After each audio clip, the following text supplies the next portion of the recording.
서울 외곽의 오래된 골목, 그 한켠에 진심식당이라는 작은 백반집이 있습니다.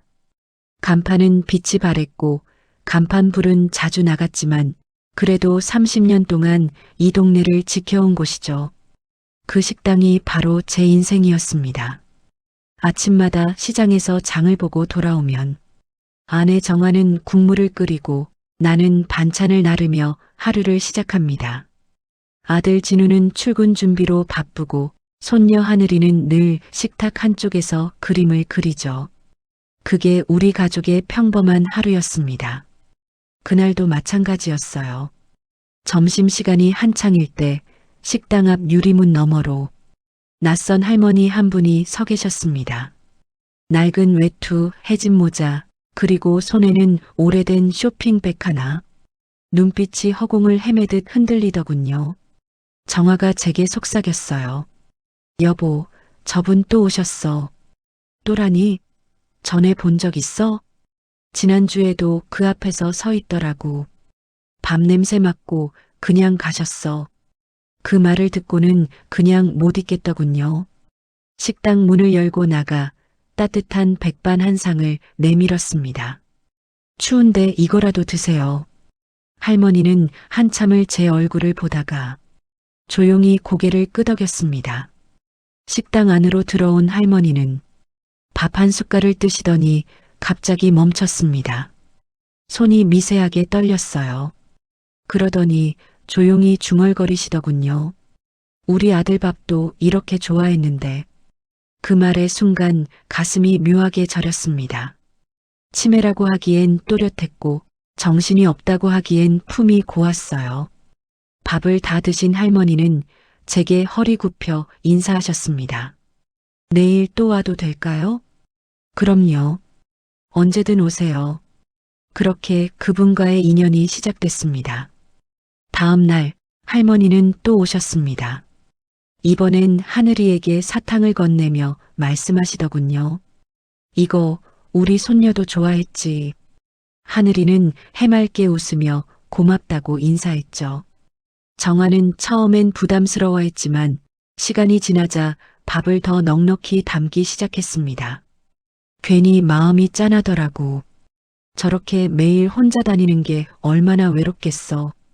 그렇게 할머니는 우리 가족의 단골 손님이 됐습니다. 며칠이 지나면서 이상한 점을 하나 발견했습니다.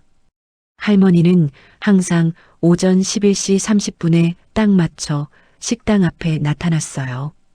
비가 오나 바람이 불거나 그 시간만 되면 골목 끝에서 그 모습이 보였습니다. 그분은 밥을 드시며 늘 같은 말을 했죠. 우리 아들은 바빠서 그래도 잘 살고 있을 거예요. 그 말 속엔 자랑과 외로움이 동시에 섞여 있었죠. 그리고 매번 계산할 때마다 주머니에서 구겨진 1,000원짜리 몇 장을 꺼내셨습니다. 나는 그걸 조용히 다시 접어 돌려드렸습니다. 다음에 주세요. 오늘은 제가 대접하는 겁니다. 그때마다 할머니는 꼭 제 손을 잡고 말씀하셨어요. 밥 한 끼의 은혜는 오래 남아요. 그 말이 이상하게 귀에 남았습니다. 어느 날은 식당에 손님이 몰려 정신이 없던 날이었습니다. 정화가 다급하게 제 어깨를 툭 치더군요. 여보, 저기 봐봐. 창문 밖에 할머니가 비를 맞은 채 서 있었습니다. 손에는 쇼핑백 대신 젖은 꽃 한 송이가 들려 있었어요. 이거 드리려고요. 그 꽃은 좋아였지만 정성은 진짜였습니다. 그날 이후 그 꽃은 식당 계산대 위에 놓이게 됐습니다. 그런데 어느 날부터인가 그분이 오지 않았습니다. 이틀, 사흘, 일주일이 지나도 그 익숙한 모습이 보이지 않았죠. 정화가 말했어요. 설마 어디 아프신 거 아니야? 그럴 수도 있지. 하지만 이상하게 가슴이 불안했습니다. 식당 앞 골목을 몇 번이나 나가봤지만 그분의 그림자는 어디에도 없었습니다. 열흘째 되던 날이었죠. 점심 장사를 마치고 그릇을 닦고 있는데 식당 앞이 이상하게 소란스러웠습니다. 유리창 너머로 검은 고급 승용차 여러 대가 줄지어 서 있더군요. 문이 열리고 양복 차림의 남자들이 식당 쪽으로 걸어왔습니다. 그중 한 명이 제게 다가와 조용히 물었습니다. 혹시 여기가 어머니가 매일 들르시던 식당입니까? 그 말에 손에 들고 있던 행주가 바닥에 떨어졌습니다. 어머니가? 순간 그들의 눈가가 젖어 있었습니다. 나는 무슨 일인지도 모른 채 그들을 바라봤습니다. 그리고 그때 깨달았습니다. 그 할머니 그냥 동네 어르신이 아니었구나. 그날 밤 식당 불을 끄며 정아가 물었어요. 여보, 그분 혹시 무슨 일이 생긴 걸까? 나는 대답하지 못했습니다. 대신 계산대 위에 그 조화꽃을 바라봤죠. 희미한 불빛 아래 그 꽃이 마치 진짜 꽃처럼 보였습니다. 정화야, 세상에는 그냥 지나치면 안 되는 인연이 있더라. 그분이 그런 분이었나 봐. 그날따라 식당 안에 남은 밥 냄새가 유난히 따뜻했습니다. 그날 이후로 식당 앞 풍경이 달라졌습니다. 고급 승용차들이 떠난 자리엔 묘한 정적이 남았어요. 마치 그 차들이 어떤 흔적을 두고 간 것처럼요. 그날 식당으로 들어온 중년 남자가 정중하게 인사했습니다. 실례합니다. 저희 어머니가 이곳에 자주 오셨다고 들었습니다. 나는 잠시 그를 바라보다가 조심스레 물었죠. 혹시 그분이 김명자 어르신이신가요? 남자는 놀란 눈으로 고개를 끄덕였습니다. 맞습니다. 어머니가 돌아가시기 전까지 이곳 이야기를 자주 하셨습니다. 그 말에 손끝이 떨렸습니다. 돌아가셨다는 말이 가슴에 박히듯 내려앉았죠. 옆에 있던 아내 정아가 조심스레 물 한 잔을 내밀었습니다. 남자는 고맙다며 받더니 천천히 이야기를 꺼냈습니다. 어머니께서 치매를 앓으신 지 4년이 넘었습니다. 며칠 전 병원에서 돌아가셨습니다. 그런데 돌아가시기 전날까지도 진심식당에 가야 한다는 말씀만 하셨어요. 순간 식당 안이 고요해졌습니다. 그 말에 하늘이 마저 숨을 죽였죠. 남자는 작은 종이봉투를 꺼내 내밀었습니다. 어머니께서 남기신 겁니다. 봉투엔 삐뚤빼뚤한 글씨로 이렇게 쓰여 있었어요. 진심식당 아저씨께. 손이 떨려서 봉투를 쉽게 열 수가 없었습니다. 조심스레 꺼내보니 하얀 손수건 한 장과 조그마한 메모가 들어 있었습니다. 이 밥 덕분에 하루하루 버틸 수 있었어요. 세상은 잊어도 마음은 기억해요. 고맙습니다. 글씨는 흐릿했지만 그 문장은 너무 또렷했어요. 정화가 눈시울을 훔쳤습니다. 여보, 그분이 치매였다면서 이렇게 또박또박 썼다고? 기억은 잃어도 마음은 남는 법이지. 그 말이 입 밖으로 나오자 나 스스로도 울컥했습니다. 남자는 잠시 말을 잇지 못하다가 다시 고개를 숙였습니다. 어머니가 젊으셨을 땐 남에게 베푸는 걸 참 좋아하셨습니다. 그런데 병이 깊어지면서 저희가 그걸 잊고 살았던 것 같습니다. 나는 조용히 고개를 끄덕였죠. 사람이 늙는다는 게 기억이 사라지는 게 아니라 사랑을 전할 방법을 잊는 거더라고요. 그 말에 남자는 눈시울을 붉혔습니다. 그는 자리를 뜨기 전 식당을 한참 둘러봤습니다. 그 시선엔 무언가 간절한 그리움이 담겨 있었어요. 이 식당 어머니가 좋아하셨던 이유를 알겠네요. 따뜻합니다. 마음이. 그 말을 남기고 그는 천천히 나갔습니다. 차 문이 닫히는 소리, 그리고 골목의 정적. 그날따라 그 소리가 유난히 멀게 느껴졌어요. 그날 밤 식당 불을 끄며 나는 봉투 속 손수건을 다시 꺼내봤습니다. 손끝에 닿는 그 감촉이 이상하게 낯설지 않았어요. 아내가 묻더군요. 이걸 어쩔 거야? 그냥 여기에 두자. 나는 그 손수건을 계산대 옆 조화꽃 옆에 조용히 올려뒀습니다. 며칠 뒤 진우가 주말이라 들렀습니다. 아빠 뉴스 봤어요? 무슨 뉴스? 한서그룹 회장 부인이 돌아가셨대요. 기사에 이름이 김명자. 그 말을 듣는 순간 손에 쥔 숟가락이 떨어졌습니다. 정화가 입을 가렸어요. 설마 그분이? 나는 고개를 천천히 끄덕였습니다. 그래, 맞는 것 같아. 그분 아들이 바로 그날 왔던 그 사람이었겠지. 진우가 놀란 눈으로 물었습니다. 한서그룹이면 그 유명한 재벌집 아니에요? 그래. 하지만 우리한테는 그저 따뜻한 밥을 드시던 한 분이었어. 그날 밤 나는 식당 간판 불을 껐습니다. 하지만 마음 한켠에서는 어딘가 불이 켜지는 느낌이었어요. 그분이 떠난 자리에 남은 건 그저 손수건 한 장이었지만 그 속엔 세상이 잊은 진심이 담겨 있었죠. 며칠 후 한 통의 택배가 도착했습니다. 보낸 사람 한도연. 할머니의 아들 이름이었습니다. 상자 안에는 작은 액자 하나와 짧은 쪽지가 들어 있었습니다. 어머니의 유언이었습니다. 진심식당 분들께 감사의 마음을 전하라 하셨습니다. 식당 앞 나무 아래 작은 표석을 세워드리고 싶습니다. 다음 날 식당 앞 인도에 작은 돌판 하나가 놓였습니다. 거기엔 이렇게 새겨져 있었어요. 따뜻한 밥 한 끼, 그 마음을 잊지 않겠습니다. 김명자 여사. 그 돌 앞에 하늘이가 작은 꽃 한 송이를 올려놨습니다. 할머니, 여기 밥 진짜 맛있어요. 그 말에 눈물이 저절로 흘렀습니다. 여보, 사람 인연이란 게 참 신기하지? 응, 누군가의 하루를 바꾼 게 우리였을 줄은 몰랐어. 나는 고개를 끄덕였습니다. 그리고 속으로 중얼거렸습니다. 밥은 그냥 밥이 아니더라. 마음이 담기면 그게 사람을 살리는 힘이 되더라. 그날 이후 식당 앞에 작은 표석은 매일 아침 빗물에 젖었다가 햇살에 말랐습니다. 손님들은 밥을 먹으러 오다 말고 그 돌을 한 번씩 바라보곤 했죠. 따뜻한 밥 한 끼, 그 마음을 잊지 않겠습니다. 그 문장이 이상하게 사람 마음을 누그러뜨렸습니다.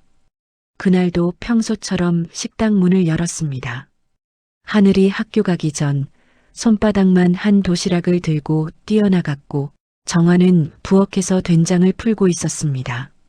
그때 낯익은 검은 승용차가 식당 앞에 서더군요. 차에서 내린 사람은 바로 그 남자였습니다. 한도연 부회장. 그는 지난번보다 편한 옷차림이었어요. 정장 대신 셔츠와 니트 차림, 표정도 조금은 부드러워져 있었습니다. 불쑥 찾아와 죄송합니다. 아닙니다. 들어오세요. 나는 의자를 내주며 그를 맞았습니다. 정화는 조심스럽게 물을 내왔고 도연 씨는 고개를 숙이며 물었습니다. 혹시 어머니가 생전에 이곳에서 어떤 말씀을 하셨는지 들은 적 있으십니까? 나는 잠시 생각하다 대답했습니다. 자주 말씀하셨어요. 우리 아들은 잘 살고 있다. 고마운 아들이다. 그렇게요. 그 말에 도연 씨의 눈이 순간 흔들렸습니다. 그는 작게 웃더니 고개를 숙였습니다. 그 말을 마지막까지 하셨군요. 잠시 정적이 흘렀습니다. 그는 식당 안을 천천히 둘러봤습니다. 벽에 붙은 오래된 달력, 그 옆에 손때 묻은 메뉴판, 그리고 계산대 위에 하얀 손수건. 어머니가 생전에도 이렇게 따뜻한 곳이 좋다고 하셨습니다. 저희 집 식탁은 늘 컸는데 이상하게 밥맛이 없었다고. 그 말에 정화가 눈시울을 붉혔습니다. 그분은 정말 밥 한 그릇에도 마음이 있으셨던 분이에요. 네, 그런 분이셨죠. 그는 조심스럽게 서류 봉투를 꺼냈습니다. 이건 어머니가 남기신 유언입니다. 진심식당에 내 이름으로 기부를 해라. 대신 간판은 그대로 두어라. 그래서 이렇게 찾아왔습니다. 나는 순간 말이 막혔습니다. 그게 무슨 뜻인지. 어머니의 뜻은 이 식당을 어르신들을 위한 마음밥상으로 만들자는 겁니다. 매주 한 번 형편 어려운 노인분들께 무료로 식사를 대접하는 것. 그 비용은 저희 쪽에서 전부 지원하겠습니다. 그 말에 정아가 놀라며 제 얼굴을 봤습니다. 여보, 이거 우리 식당에서 감당할 수 있을까? 나는 조용히 고개를 끄덕였습니다. 감당할 게 아니라 감사할 일이야. 한도연 씨는 미소를 지으며 덧붙였습니다. 어머니께선 늘 말씀하셨습니다. 진심은 누군가의 배를 채우는 게 아니라 마음을 채우는 거다. 그 마음을 이곳에서 느끼셨던 것 같습니다. 그 말에 나도 모르게 웃음이 나왔습니다. 그분이 그런 말씀을 하셨다고요? 네. 그날 병원에서도 진심식당 밥이 그립다는 말씀을 하셨답니다. 한동안 말이 없었습니다. 식당 안은 고요했지만 그 고요함 속엔 이상하게 따뜻한 기운이 돌았어요. 정화가 조용히 물었습니다. 그럼 언제부터 시작하면 될까요? 다음 주 월요일이 좋을 것 같습니다. 저희 재단에서 준비를 도와드리겠습니다. 그는 명함을 내밀었습니다. 한도연 한서복지재단 이사장. 나는 그 종이를 받아들며 조용히 중얼거렸습니다. 역시 피는 못 속이는구먼. 그 말에 그는 잠시 웃음을 지었습니다. 그날 오후 우리는 오래된 식탁을 닦고 간판 불빛을 새로 갈았습니다. 진심식당이라는 이름은 그대로 두고 그 아래에 작은 문구 하나를 더 달았죠. 김명자 여사의 마음밥상.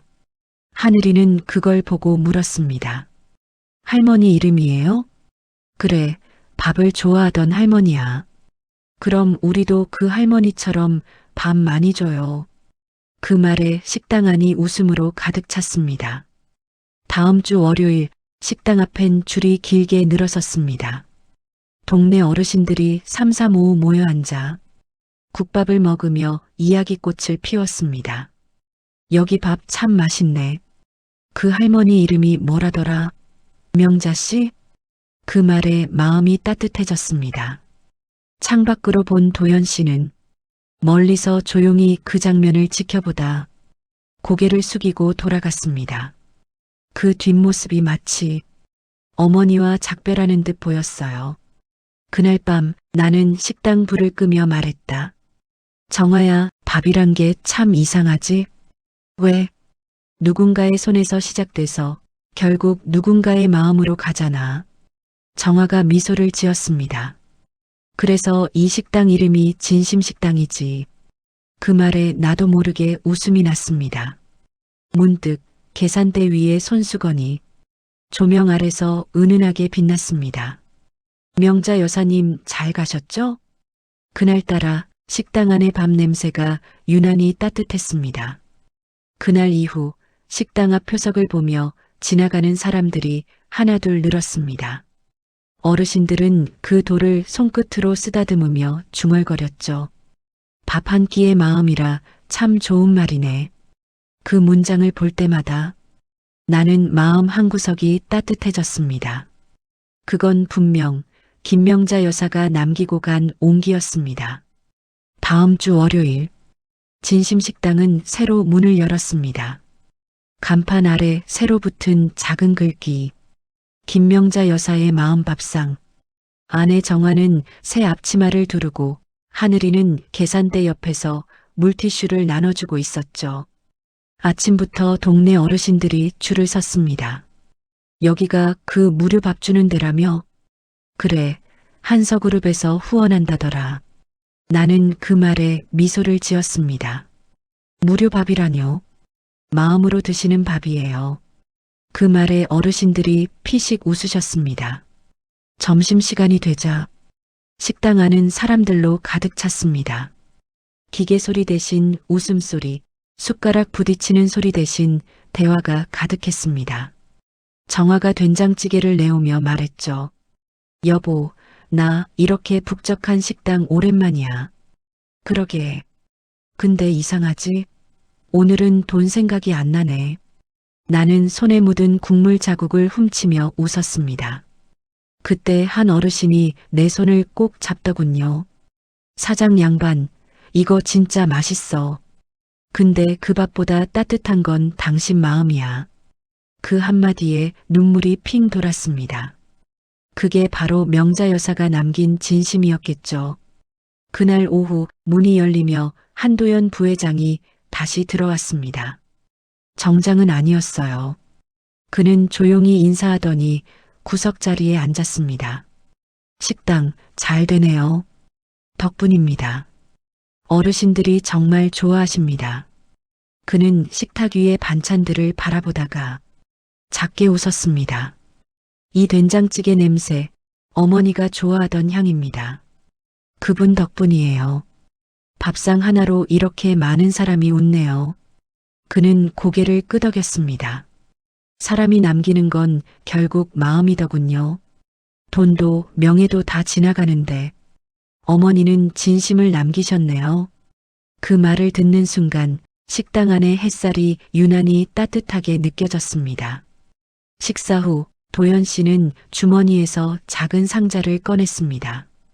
이건 어머니 유품입니다. 식당 어딘가에 두시면 좋겠어요. 상자 안엔 오래된 브로치 하나가 들어 있었습니다. 진심이라는 글자가 새겨진 작은 금속 장식. 정화가 그걸 조심스레 손에 쥐었습니다. 이걸 간판 옆에 걸어요. 나는 고개를 끄덕였습니다. 그리고 그날 진심식당 간판 옆에 그 브로치가 달렸습니다. 햇살이 닿자 반짝였어요. 마치 김명자 여사가 다시 웃는 것 같았습니다. 며칠 후 하늘이 유치원에서 돌아와 식당에 들어오더니 말했어요. 할아버지, 친구들이 그러는데 우리 식당이 뉴스에 나왔대요. 뉴스에? 응. 밥 주는 식당이라고. 정화가 휴대폰을 보여줬습니다. 지역 뉴스에는 진심식당, 어르신 무료 밥상으로 감동 전해라는 제목이 달려 있었죠. 화면 속 내 얼굴이 나왔고 그 옆엔 하늘이가 웃으며 손을 흔드는 모습이 비쳤습니다. 여보, 당신 이제 연예인 다 됐네. 에이, 됐어. 그냥 밥이나 퍼야지. 그렇게 우리는 웃었고 식당은 그날따라 더 따뜻했습니다. 그날 밤 식당 문을 닫으며 창밖을 봤습니다. 골목가로 비치는 가로등 불빛 사이 한도연 부회장이 잠시 서 있었습니다. 그는 간판을 올려다보더니 작게 인사하고 돌아섰죠. 그 뒷모습에 왠지 모르게 명자 여사의 그림자가 겹쳐 보였습니다. 여보, 저 사람 참 묘하지? 응, 그 사람도 이제 조금은 따뜻해진 거겠지. 식당 안에는 아직 따뜻한 밥 냄새가 남아 있었고 계산대 위의 손수건은 조명에 반사되어 마치 별빛처럼 빛나고 있었습니다. 나는 그 손수건을 살짝 펴며 속삭였습니다. 여사님, 이제 마음밥상은 저희가 이어가겠습니다. 그 말이 조용히 식당 안에 퍼졌습니다. 그리고 문을 닫을 때 어느새 간판 위에 진심 글씨가 새 것처럼 반짝이고 있었습니다. 뉴스가 나간 지 사흘째 되는 날 진심식당 앞은 오전부터 붐볐습니다. 지역 방송에서 다녀간 뒤로 사람들이 그 따뜻한 밥집이라 부르며 찾아오기 시작했죠. 그전엔 한산하던 골목이 이젠 차들로 꽉 막혔습니다. 사진을 찍는 사람들, 인터뷰를 요청하는 기자들, 심지어 인플루언서라는 사람들까지 몰려왔습니다. 사장님, 오늘도 무료 밥상 하나요? 사진 한 장만 찍어도 될까요? 여기 밥 인스타에서 봤어요. 그들의 말에 나는 웃었지만 마음은 복잡했습니다. 진심식당의 진심이 어느새 소문이 되어버린 느낌이었거든요. 정화가 다가와 속삭였어요. 여보, 우리 괜찮은 거지? 응, 괜찮겠지. 하지만 그 말엔 힘이 없었습니다. 점심시간이 되자 식당은 카메라 플래시와 사람들로 가득 찼습니다. 정화는 정신없이 반찬을 내오고 나는 밥을 퍼면서도 손님들의 시선을 느꼈죠. 그때 한 어르신이 식탁 한켠에 앉아 계셨습니다. 늘 첫날부터 오시던 분이었죠. 그분은 조용히 밥 한 숟갈을 뜨다 주위를 둘러보곤 자리에서 일어나셨습니다. 오늘은 그냥 나갈게요. 너무 번잡하네. 그 말에 가슴이 철렁했습니다. 그분은 이 식당의 첫 손님이자 명자 여사의 표석 앞에 매일 들르던 분이었거든요. 그날 저녁 식당 문을 닫고 정화가 말했습니다. 이제 진심식당이 아니라 유명식당 됐네. 그런 말하지 마. 그래도 다 밥 먹으러 오는 거잖아. 아니야, 당신도 느끼잖아. 사람들, 진심이 아니라 사진 찍으러 오는 거야. 그 말이 가슴을 후벼 팠습니다. 나는 말없이 계산대 위의 손수건을 바라봤습니다. 그 위에 먼지가 쌓여 있었어요. 언제부터였을까요? 그 손수건을 다시 만져본 게 며칠 뒤 한도연 부회장이 다시 찾아왔습니다. 이번엔 동행도 없었습니다. 그는 식당 구석 자리에 앉아 조용히 사람들의 모습을 지켜보다가 말했습니다. 많이 달라졌네요. 예. 이제는 좀 시끄럽습니다. 그는 잠시 침묵하다가 계산대 위의 손수건을 바라봤습니다. 저 손수건 어머니께서 직접 바느질하신 거였습니다. 그래요? 네. 병원에서도 매일 그걸 손에 쥐고 계셨어요.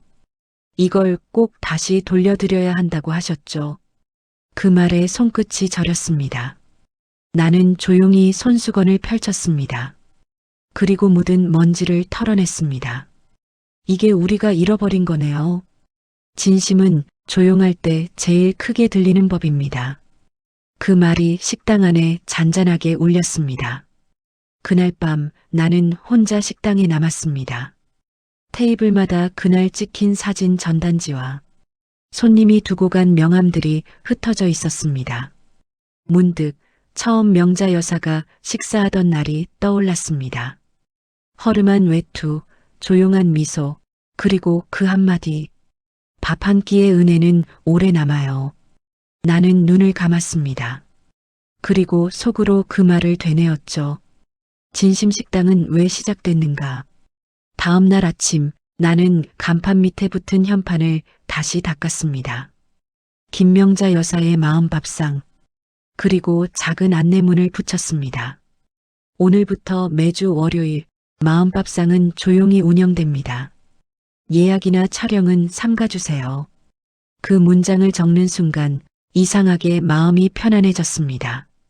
점심시간 그 어르신이 다시 오셨습니다. 나는 반갑게 맞으며 말했습니다. 오늘은 좀 조용하죠? 그래, 이게 밥 먹는 집이지. 그는 따뜻한 미소로 밥 한 숟갈을 뜨더니 고개를 끄덕였습니다. 이 맛이었지. 진심이 식었다가도 다시 데우면 이렇게 따뜻해. 그 말에 나도 모르게 웃음이 났습니다. 정화가 부엌에서 그 말을 듣고는 살짝 고개를 숙이며 미소를 지었죠. 그날 밤 간판 불빛 아래 서 있던 한도연 씨가 내게 손을 흔들었습니다. 오늘은 어머니가 정말 기뻐하셨을 겁니다. 우리도요. 오늘 다시 진심을 찾았습니다. 그는 고개를 숙이고 돌아섰습니다. 그 뒷모습을 보며 나는 속으로 중얼거렸죠. 진심은 보여지는 게 아니라 느껴지는 거구나. 문을 닫고 불을 끄기 전 계산대 위의 손수건이 조명 아래에서 반짝였습니다. 그 빛이 마치 명자 여사가 남긴 마지막 미소 같았습니다. 나는 조용히 인사했습니다. 여사님, 오늘은 다시 진심으로 밥을 했습니다. 밤은 깊었고 식당 불빛만이 골목을 비추고 있었습니다. 영수는 하루 장사를 마치고 의자에 앉아 계산대 위에 손수건을 천천히 접고 있었습니다. 그때 문이 조용히 열렸습니다. 차분한 정장 차림의 한도연 부회장이 서 있었습니다. 낮에 본 것보다 훨씬 지쳐 보였죠. 이 시간에 웬일이십니까? 오늘은 그냥 조용히 오고 싶었습니다. 그는 식당 안을 둘러보며 조용히 앉았습니다. 잠시 아무 말도 없었습니다. 그리고 낮게 담담하게 이야기를 시작했습니다. 어머니가 돌아가시기 전에 저를 한 번도 원망하지 않으셨습니다. 그분이 그러실 분은 아니죠. 그런데 저는 그게 오히려 괴로웠습니다. 그의 목소리가 떨렸습니다. 평소의 냉철한 말투가 아니라 한 사람의 아들로 돌아간 목소리였습니다. 제가 회사를 일으키겠다고 가족보다 일을 택했습니다. 그때 어머니가 그러시더군요. 돈이 사람을 살릴 수는 있어도 사람을 따뜻하게는 못한다. 그 말을 그땐 이해 못했어요. 그는 잠시 웃었습니다. 하지만 그 웃음은 오래가지 않았습니다. 어머니가 병원에 계실 때 마지막으로 하신 말씀이 있습니다. 내가 밥을 얻어먹는 게 아니라 내 마음을 받아주는 사람을 만났어. 그게 바로 이 식당이었습니다. 정화가 조용히 물을 내왔습니다. 그녀는 말없이 테이블 위에 두고 뒤로 물러섰습니다. 그의 눈가가 젖어 있었습니다. 그날 병원에서 어머니가 제 손을 잡고 말씀하셨어요. 도연아, 나는 진심이 있는 사람을 봤다. 너도 그런 사람이 되어라. 그게 마지막 말씀이었습니다. 그는 손을 모으고 고개를 숙였습니다.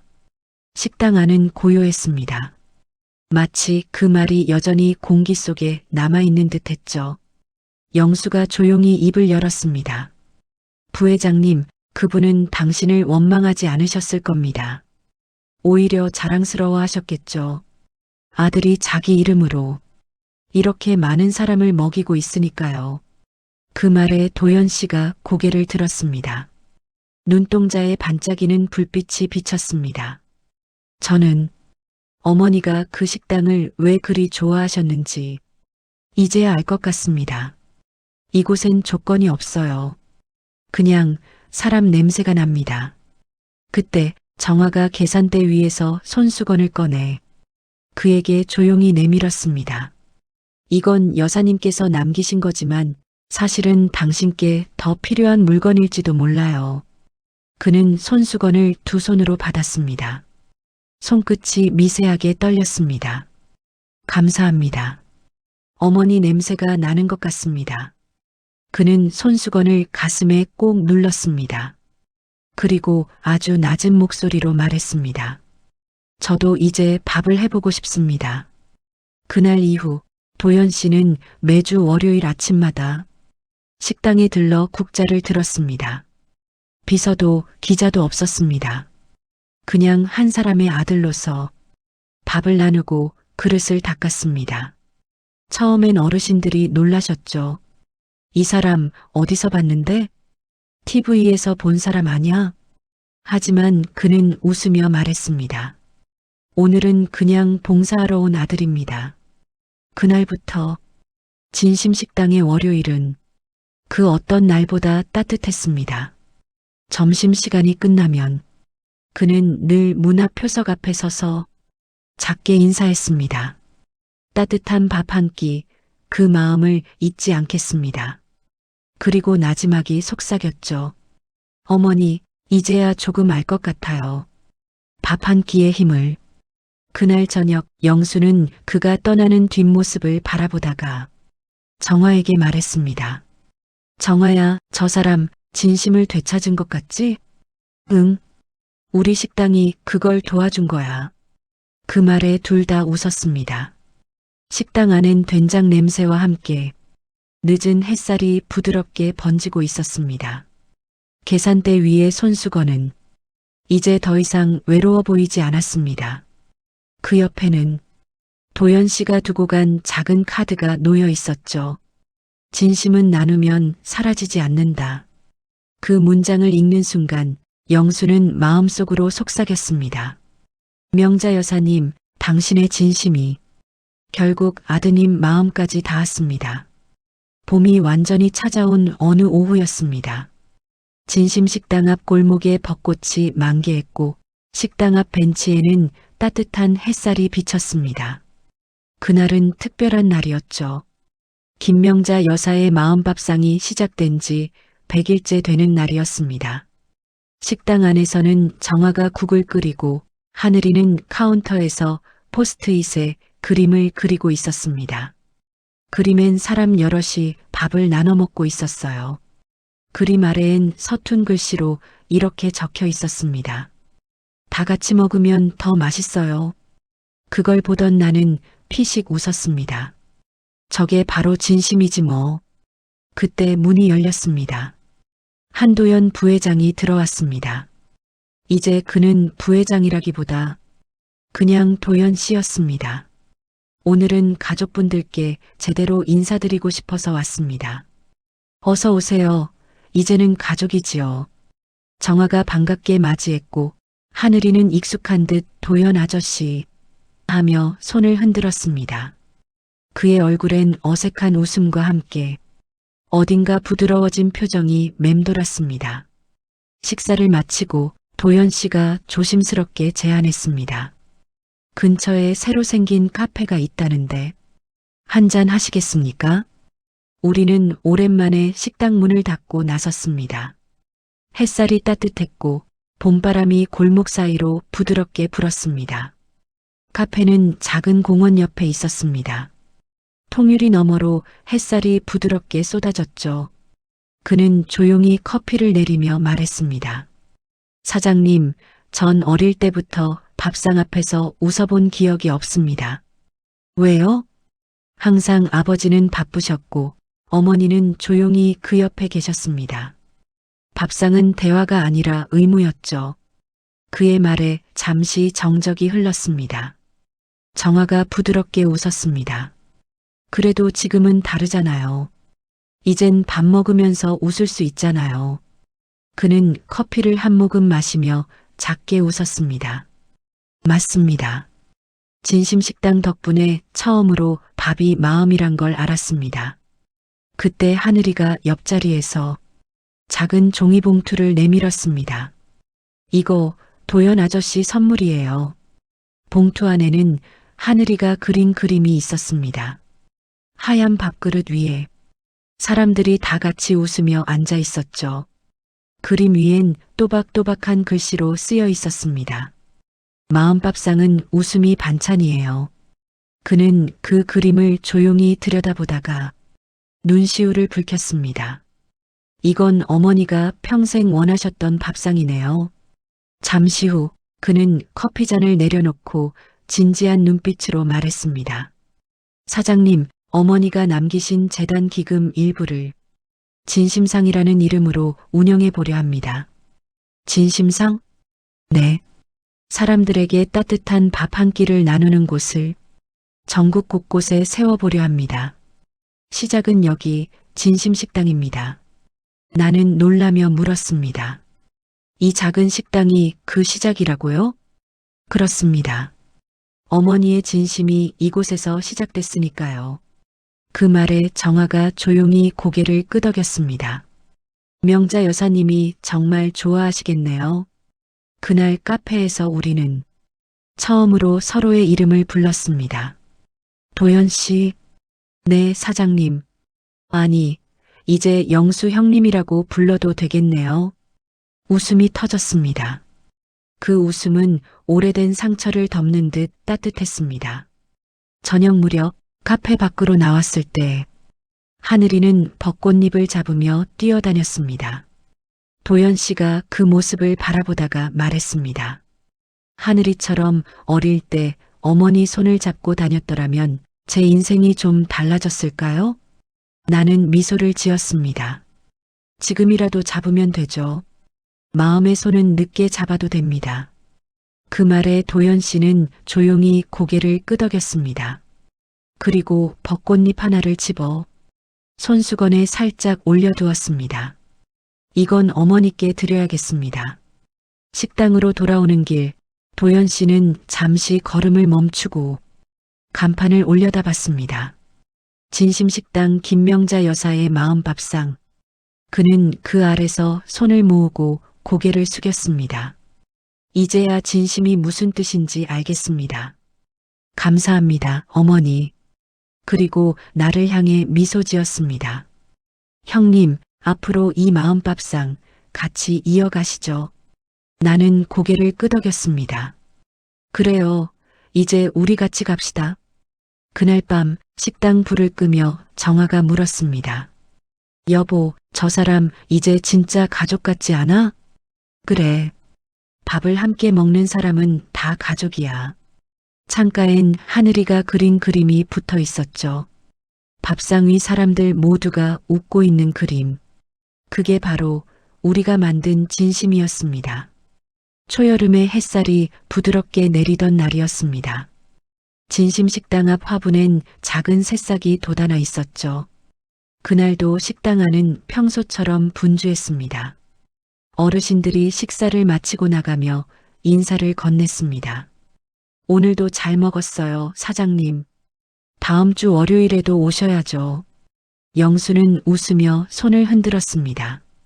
그 웃음은 이제 어느 누구보다 자연스러웠습니다. 그때 택배 하나가 도착했습니다. 보낸 사람 한서복지재단. 도연 씨의 이름 옆엔 작게 적혀 있었죠. 어머니의 마지막 부탁 전달. 봉투를 열자 낡은 편지지 한 장이 들어 있었습니다. 글씨는 삐뚤빼뚤했지만 그 안에는 깊은 정이 담겨 있었습니다. 진심식당 주인에게 당신이 내게 밥을 주던 날 나는 세상의 온기를 다시 느꼈습니다. 나는 이미 많은 걸 가졌지만 마음이 고팠어요. 그런데 당신의 밥 한 숟갈은 내 인생의 마지막 봄이 되었어요. 내 아들에게 전해주세요. 진심은 재산이 아니라 나누는 법을 아는 마음이다. 그리고 당신에게도 당신의 밥은 사람을 살립니다. 고맙습니다. 진심으로 김명자. 편지를 읽는 동안 식당 안은 숨소리조차 들리지 않았습니다. 정화의 손끝이 떨렸고 하늘이는 조용히 의자에 앉아 그 편지를 바라봤습니다. 영수는 천천히 고개를 들었습니다. 그의 눈에는 눈물이 고여 있었죠. 이게 그분의 마지막 말씀이었구나. 도연 씨도 옆에 앉아 있었습니다. 그는 편지 한 구석을 손끝으로 쓰다듬으며 작게 웃었습니다. 이제야 어머니 마음을 완전히 알겠습니다. 여사님이 당신을 얼마나 사랑하셨는지 느껴집니다. 그 사랑이 지금 여기에 있네요. 그날 오후 식당 앞엔 사람들이 모였습니다. 한서복지재단과 지역 어르신들이 함께한 마음밥상 1주년 기념식이 열렸습니다. 작은 현수막엔 이렇게 적혀 있었습니다. 진심은 밥 한 그릇에서 시작됩니다. 도연 씨가 무대 위로 올라가 마이크를 잡았습니다. 그의 목소리는 단단했지만 따뜻했습니다. 제 어머니는 생전에 이 식당에서 밥을 먹으며 세상에서 가장 큰 부를 느끼셨다고 하셨습니다. 그것은 돈이 아니라 마음의 밥이었습니다.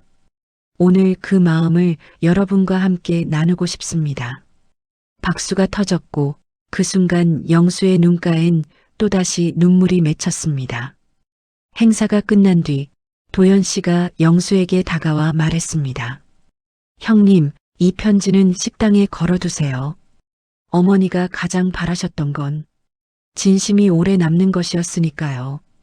그날 저녁 그 편지는 액자에 담겨 진심식당 벽 한가운데 걸렸습니다. 손님들이 밥을 먹으며 그 글을 읽었죠. 누군가는 미소를 짓고 누군가는 눈시울을 붉혔습니다. 밤이 찾아왔습니다. 영수는 간판 불빛을 바라보며 조용히 말했습니다. 정아야, 이 식당은 결국 사람의 마음이 만든 거였어. 맞아. 진심이 이어질 땐 밥 한 그릇도 기적이 되니까. 창가엔 하늘이가 붙인 포스트잇이 하나 있었습니다. 할머니, 하늘이가 밥 잘 먹었어요. 그 글씨 아래로 조명이 부드럽게 내려앉았습니다. 그날 밤 식당은 불을 끄지 않았습니다. 간판에 진심 두 글자가 골목길을 은은히 비추고 있었습니다. 그 불빛은 마치 김명자 여사의 미소처럼 따뜻했고 그녀의 목소리가 들리는 듯 했습니다. 진심은 사라지지 않아. 누군가의 밥 속에서, 누군가의 마음 속에서 다시 피어나니까. 진심은 거창한 게 아닙니다. 힘들어 보이는 누군가에게 건넨 한마디, 따뜻한 밥 한 그릇, 그게 바로 세상을 바꾸는 시작입니다. 김명자 여사의 마음밥상은 끝이 아니라 또 다른 시작이 되었습니다.